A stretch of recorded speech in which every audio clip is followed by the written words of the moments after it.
सुंदर वन में रहने वाला चीकू बंदर अपने शरारती व्यवहार के कारण सभी को परेशान करता है। एक दिन वह भोलू भालू के सुंदर बगीचे में जाकर फूलों को नुकसान पहुंचाता है। वह फूल को सही जगह वापस ले जाता है और सीखता है कि जीवन का उद्देश्य दूसरों को सुख पहुंचाना है। सुंदर वन में बहुत हरियाली थी। वहां चीकू बंदर अपने माँ बाप के साथ रहता था। इकलौती संतान होने के कारण बहुत लाड प्यार मिला था उसे, जिसका परिणाम ये हुआ कि वह नकचढ़ा और शरारती हो गया। सबके घरों में शरारतें करता फिरता। लोग उसके घर शिकायतें लेकर पहुंचते। उसके माँ बाप उसकी हरकतों से तंग आ चुके थे।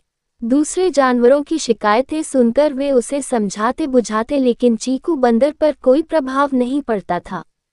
सुंदर वन में भोलू भालू का बहुत ही सुंदर बगीचा था। तरह तरह के फूल पौधे थे वहां। चीकू चुपके से उसमें जाता और फूलों तथा पौधों को नोचता या उखाड़ फेंकता। भोलू को आता देखता तो वही पेड़ों की झुरमुटों में छिप जाता था। एक दिन की बात है, चीकू अमरूद के पेड़ पर चढ़कर अमरूद तोड़ रहा था कि तभी भोलू आ गया और उसे पकड़कर उसके पिताजी के पास ले गया।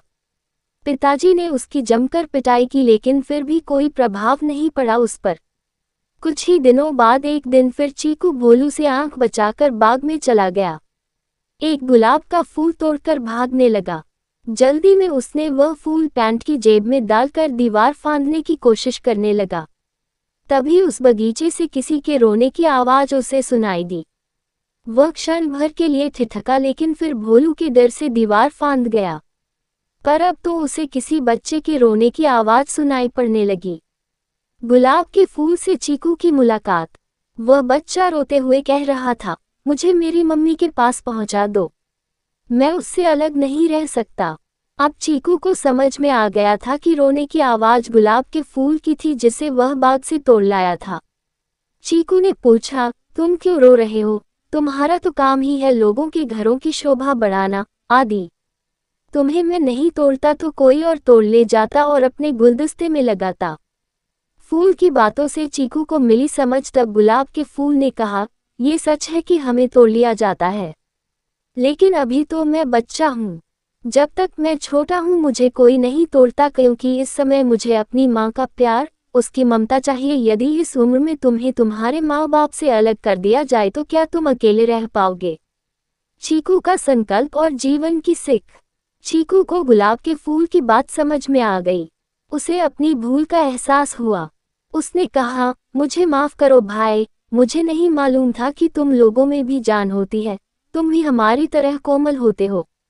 चीकू उस फूल को गुलाब के पौधे के पास ले गया। उसे देखकर गुलाब के पौधे खुश हो गए। बोले, कभी किसी को तकलीफ नहीं पहुंचानी चाहिए।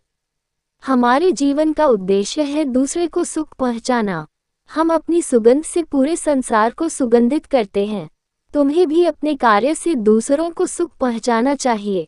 चीकू को अपनी भूल का एहसास हो गया। उसने वादा किया कि फिर कभी फूलों को नुकसान नहीं पहुंचाएगा। कहानी से सीख, किसी भी जीव को नुकसान पहुंचाना गलत है। हमें दूसरों की भावनाओं की समझ रखनी चाहिए और अपने कार्यों से दूसरों को सुख पहुंचाने का प्रयास करना चाहिए।